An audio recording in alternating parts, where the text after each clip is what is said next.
Children of God, look at me. Lemanya, I am a carrier of grace, an embodiment of favor. I carry glory from the crown of my head to the sole of my feet. Amara Chukwu the too much. In fact, all the three much.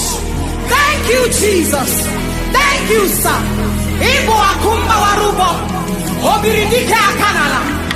Oriosito agwagu. Oso piata piata lelogu. Odumangai masia galaga. Abo. Aza. Obata. Obi.